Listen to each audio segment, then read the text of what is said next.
यहाँ तो ये मान्यता है कि हनुमान जी चिरंजीवी है, यहीं पर है, रक्षा कर रहे हैं हनुमानगढ़ी से। बिल्कुल बिल्कुल। और हमारे यहाँ तो प्रतीक माने गए, सम्मान है। और अयोध्या में इनकी विशेष प्रतिष्ठा है, इनका इतना अधिकार है कि बड़े प्रेम से यदि ये आपके प्रसाद पे अधिकार से ये लेते हैं, और सब इनको मांगना नहीं पड़ता, सब बड़े प्रेम से देते हैं, उनका हक अधिकार है।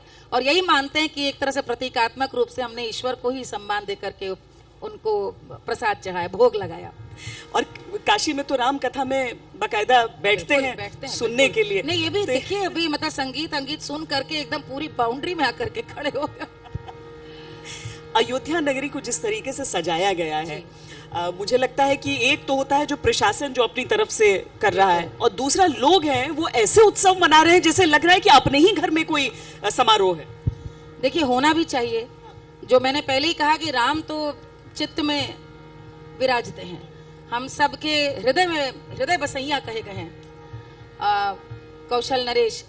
तो मुझे लगता है ये तो कोरोना का ये समय ऐसा है कि सब मन मार के घर में बैठे हैं और अपने अपने घर से वो संकल्प ले रहे हैं, साक्षी बन रहे हैं इस क्षण के। लेकिन आपको पता है श्वेता, हमारे यहाँ तो हमारे पूर्वजों ने उस समय भी जब हम पराधीन थे,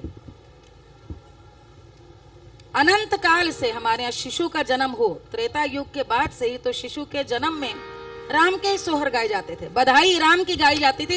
राम जैसा विनीत, राम जैसा क्षमाशील, राम जैसा विनीत आज्ञाकारी, और राम जैसे मर्यादा पुरुषोत्तम है। तो राम जैसा पुत्र हमारे घर में जन्मे, वो मिसाल हो गए, वो लोक पुरुष है, वो हमारे एक प्रतीक मानस पुरुष है कि हर व्यक्ति हमारे यहाँ राम कथा या राम को पढ़ करके ये सीखता है कैसा पुत्र, कैसा भाई, कैसा सखा, कैसा मित्र, कैसा पति। उस युग में श्वेता एक पत्नी व्रत लेने वाले वो प्रथम थे, उनके पिता की 3 रानियां थी, और इसीलिए मर्यादा पुरुषोत्तम कहलाए।